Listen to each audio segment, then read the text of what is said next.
Russia's defence minister has announced a range of moves to secure Syrian airspace and protect Russia's aircraft operating there.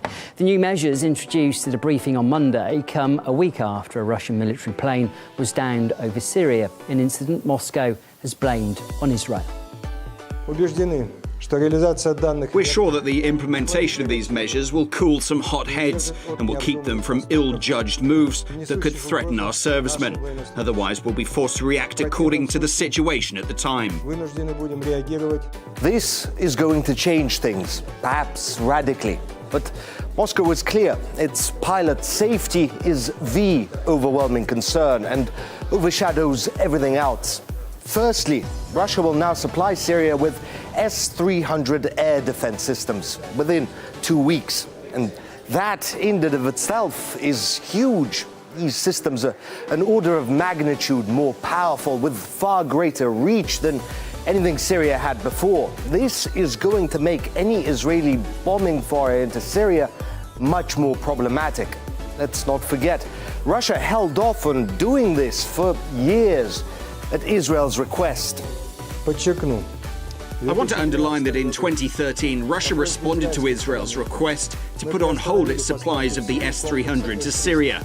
That's despite the weaponry being ready for delivery and Syrian military personnel having undergone training. Today, the situation has changed, and that is not our fault.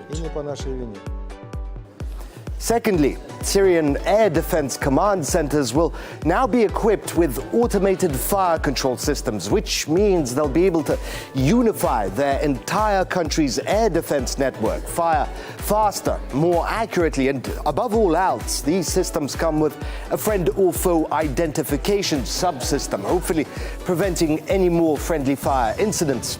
Thirdly, any object, be it a missile or a jet, attacking Syria from the Mediterranean will be jammed. Its satellite navigation systems, radar, military communications, which Moscow hopes will cool hot heads and help avoid another incident like this. Syrian President Assad has been made aware of these steps. Him and Vladimir Putin had a phone conversation, and the Russian leader said he's ready to intensify efforts to improve the situation and to restore Syria's sovereignty. Putin's spokesperson also stressed that these steps are not targeted at any specific country, but rather wholly and entirely are about ensuring the safety and security of Russian pilots. Just to recap, a Russian Il-20 aircraft was patrolling on Syria's coast when 4 Israeli F-16 jets showed up.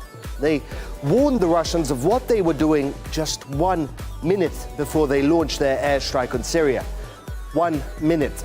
Not enough time to get clear of the area. And as icing on the cake, they then took cover, concluded the Russian military, behind this Il-20 aircraft, setting it up as a target for Syrian air defense missiles, purposefully. So, as the Russians said, certain steps are now having to be taken. The situation in Syria has changed again, and not because of Moscow's actions.